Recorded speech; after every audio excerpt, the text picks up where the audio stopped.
So let's look at some of the family mottos of some of the greater houses of Westeros.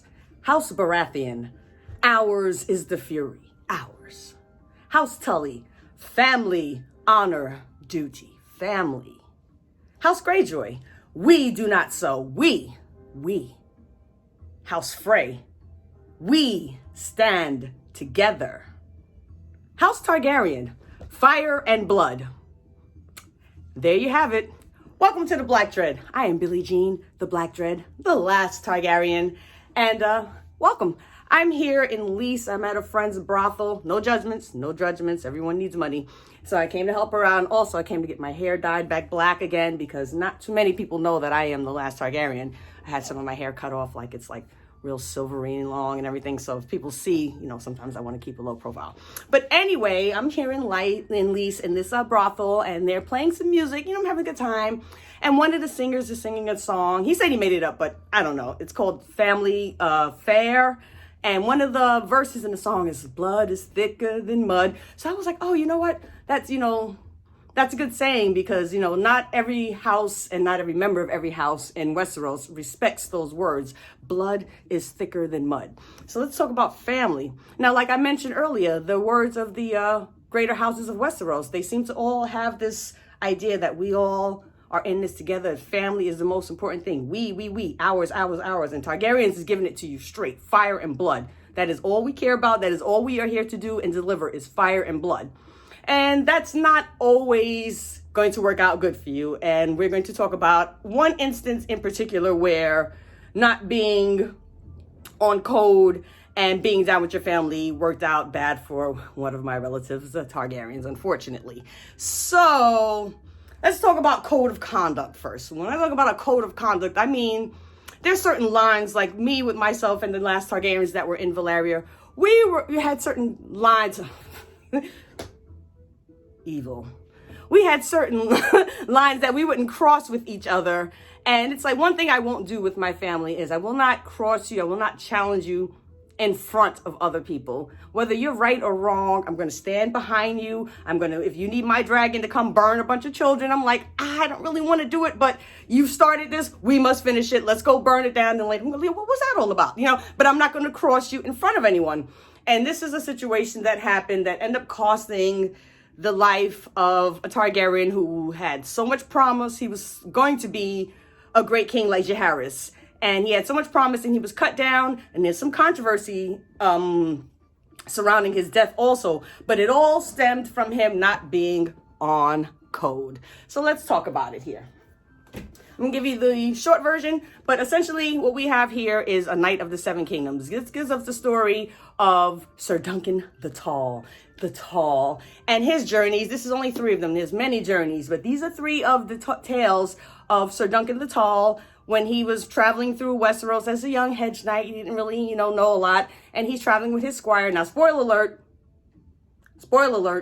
he's traveling with his squire, Egg, who happens to be Aegon. He does not know that yet, but he happens to be someone who ends up becoming king of the 7 kingdoms. One of my little cousins, Aegon V. So, blah, blah, blah. Dunk is at the tourney. He's at a tourney in Ashford, and some of the Targaryens are there. Now, this is around the time when, Darren the Good is the king, and we've got Blackfire Rebellion stuff, and it's a weird time right now. So but the Targaryens are high in power. There's a lot of them. They don't have any dragons, but there's still a lot of Targaryens, and they're in power. And we have a good king right now, so we're kind of like Dorne is with us, so we're like, okay, anything can happen at any minute, but right now it's good. And in comes Aerion Brightflame. Yes, every family has that one relative that. Don't bring him. Who's you going to? There's a party. Who's going to be there? Who all going to be there? Aerion? Nah, I'm not going because there's going to be a fight. There's that one cousin that's going to fight, and I have that cousin. I'm not going to say my cousin's name, but my cousin knows who they are. And don't bring that person because they're going to fight. So here we at the tourney, and Duncan's there, and he's just walking around hanging out, and there's this Dornish woman there, like with puppets and having a puppet show, and Aerion Brightflame, he's just like a real proud Targaryen. She's doing a puppet show about killing dragons, which I do understand his fury. Now, you are doing a puppet show about killing dragons, getting killed and everything in there, and I'm like, dude, we just had the Blackfire, we had the Dance of the Dragons, and guess what? The Targaryens are still kings, and you're sitting here in our kingdom doing this. So what does Aerion do? He beats up the girl. I mean, like, there's no shame. I mean, fire and blood. He beats up the girl, and here comes Duncan, Captain Savadorn. You know, he comes and he's gonna start beating up. Now, this is what happens. He comes in and to save the Dornish woman, he attacks Aerion Brightflame. Attacks him and hits him first. He hit a prince of Targaryen. You know, that should be automatic. You know, that should be no question. But here comes Baelor Breakspear. He is the son of the king now. So he is the Prince of Dragonstone, the heir to the Iron Throne. He's, you know, it's not like I don't like him. Like, he's going to be a good king. He's very smart. He's a great warrior. He really helped. Him and his brother are the anvil and the hammer. Like they took down the Blackfire Rebellion. They really helped. So they're good kings. He was going to be a good king, but Baelor was off code. So he rolls up and he's like, you know, he knows Aerion is a piece of crap. He's like, that's my nephew. And he's always wilding out and everything. You know, so I'm going to talk to this Knight Duncan and what happened? Tell me what happened. And because, you know, my cousin Aegon is with you, and he says, let me talk to you. Talk to me. So Duncan's like, oh, no, he was hitting the girl, so, you know, I came and hit him. And, you know, this is Westeros. I should get a trial by 7. And he's like, yes, you should have a trial by 7. And I'm just like, excuse me. No, this is not a free kingdom. This is Westeros. I am the king. So I'm the heir apparent. I'm the king is my father. You kicked my cousin in the head, broke his teeth. Goodbye. Head spike. You know, so I'm just like, I didn't understand what the discussion was, but because little Aegon's there, somebody should have put Aegon in check, Aegon 5, because he was off code. I'm like, Aegon, I know you like these peasants and you want to pretend that you're one of them, but you are not. You have responsibility. You think I wanted to cut my hair off? No, we have responsibility. We have to do what we have to do. So this man kicked your cousin. What are you going to do? Let him have the trial by 7. So they have the trial by 7. And in it, Baelor Breakspear fights on behalf of Duncan the Tall against Aerion on the other side. So you mean to tell me, Baelor, that you intend to strike and kill your nephew on behalf of a hedge knight who actually hit him? First of all, I wouldn't even got involved. I'm like, that seems like a petty crime. Let the Lord of Ashford, where are we? We're in Ashford? Okay, let the Lord here. I'm on vacation. I'm at a tourney. Bring me some Dornish wine. I don't care anything about that. You know what I'm saying? So, you know, they fight, and his brother, Maker, Baelor's brother, decides, who's Aerion's father, decides, I'm going to fight too. And he ends up killing Baelor in the fight. Like, oh, there's 7 people fighting on one side and 7 people fighting on the other side, and lances and swords are swinging everywhere. And it got so confusing that I didn't see, and I accidentally killed my brother. And oh, I'm so sad about it. But I don't really know if it was an accident. I mean, like, he is wearing the same exact armor you are. He's got the Targaryen armor, ginormous dragon on him. But, you know, at the end of the day, Baelor, who was supposed to be king of the 7 kingdoms, ends up dying over a hedge knight. And all because he didn't just decide, let them handle it. And Maker, he should have said, listen, Baelor, you're off code. That's my son. If he needs to be disciplined, I'll discipline him. I'll take him in the back and be like, you know, I'll defend him out there. I'll take him back like, yo, why are you hitting this woman? Every time we go somewhere, I got to be bailing you out. You know, I might even be agreeing with Baelor, like, your uncle is right. When are you going to get your life together? You're just, you know, you're supposed to be a Targaryen, but not in front of other people.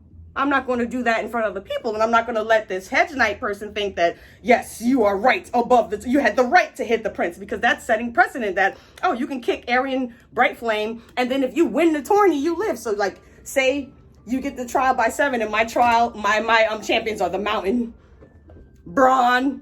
You know, it's like you could win, and then like, oh, so this dude just got away with kicking Aerion in the teeth, and I guess he goes home now.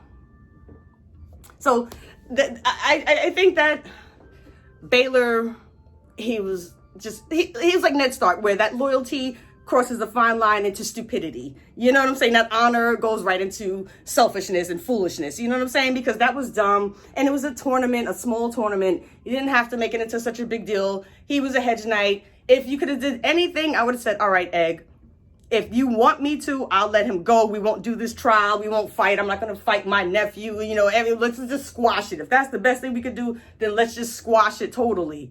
we're going to have a trial by 7. What? I'm like, you honestly think that I'm going to get on a trial with 7 and strike down my own son on behalf?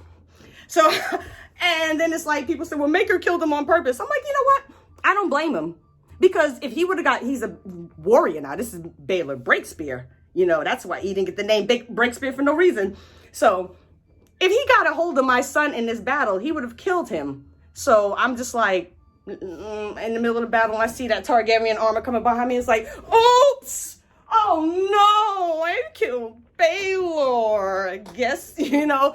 But, you know, things didn't always work out the way they were supposed to. And long story short, I'm not going to spoil the whole story. But yes, Baylor Breakspear. I did spoil a little bit. But yeah, Baylor Breakspear, he's dead for no reason. And it's like, because Aerion Brightflame, did he deserve to die? Because, yeah, he was low in the line of succession, but so was Aegon 5. You know, stranger things have happened. And not all Targaryens who become king are just garbage. Maester Aemon, my favorite, Aemon, the Dragon Knight. You know, so not everyone has to be a king to be important to the realm if you are a Targaryen. Now, I don't know. Anyway, yeah, that just bugged me out. So anyway, yeah, I'm here in Lisa, and what I'm going to do is I'm going to sneak back upstairs and see if I can get them to play the Reigns of Castamere and scare everybody. And as always, I'm going to leave you with the words of House Targaryen. I mean, we give it to you like it is. Fire and blood.